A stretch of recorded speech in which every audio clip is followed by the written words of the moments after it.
Langu ni Ferdinand Kabyemela, ni mkurugenzi wa masoko na mauzo shirika la Posta Tanzania. Leo tuko hapa mahususi kwa ajili ya kurudisha fadhila kwa jamii ambayo sisi kama shirika la Posta Tanzania tunaihudumia. Kwanza kabisa nipende kutoa shukrani. Za kwanza ziende kwenye uongozi wa halmashauri ya jiji ambao walitupa nafasi hii, walikubali maombi yetu ya sisi kama shirika la Posta Tanzania kurudisha kwa jamii kupitia kwenye moja ya taasisi zake.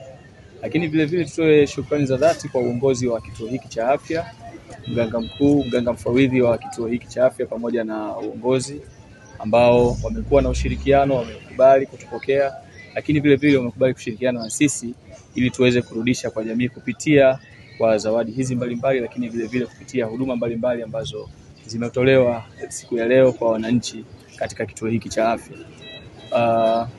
Wito wangu kwa wananchi ni kujitokeza kwa wingi kupokea huduma hizi ili waweze kupata faida kupitia fursa hii iliyojitokeza katika kituo hiki cha afya. Lakini vile vile sisi kama shirika la Posta Tanzania, huu sio mwisho, bali tutaendelea kurudisha kwa jamii kupitia taratibu zingine, kupitia taasisi zingine ambazo tutashirikiana nazo katika kuona namna sahihi ambayo tunaweza give back to the community, kwa sababu tunasema jukumu la kurudisha kwa jamii ambayo unaihudumia ni jukumu endelevu, sio jukumu la mara moja na sio jukumu la mara mbili.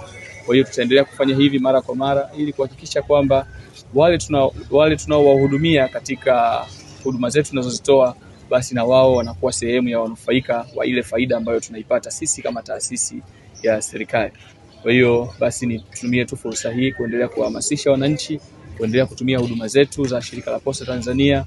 Hivi sasa hivi ni mwanzo wa mwaka, basi niwakumbushe wamiliki wote wa masanduku ya barua waweze kulipia masanduku yao ya barua, lakini vile vile na wale wote ambao wanamiliki masanduku ya barua waweze kuisha taarifa zao za masanduku ya barua.